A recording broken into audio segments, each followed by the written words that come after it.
ఆ యేసయ్యకి తప్ప ఇంకెవరు చేయలేరు అన్న పరిస్థితిని నేను ఎదుర్కొన్నాను అన్నవారు ఉన్నారా? ఎన్నోసార్లు ఎదుర్కొంటూ ఉంటాం కదా.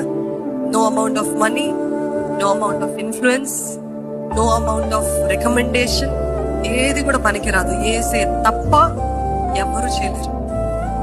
యేసే స్వస్థపరిస్తే తప్ప, యేసే గర్భము తెరిస్తే తప్ప, యేసే కార్యము జరిగిస్తే తప్ప ఏ మనుషుడు చేయలేరు. God will purposely bring us to that point కదా. కావాలని కొన్నిసార్లు దేవుడు మనల్ని ఆ స్థితికి తీసుకొస్తాడు. ఎంతో నేను తప్ప నీకు సాయం చేయగలిగిన వారు ఎవ్వరు లేరు. నువ్వు ఆధారపడితే నా పైనే ఆధారపడాలి. నువ్వు తగ్గించుకుంటే నా ముందే తగ్గించుకోవాలి.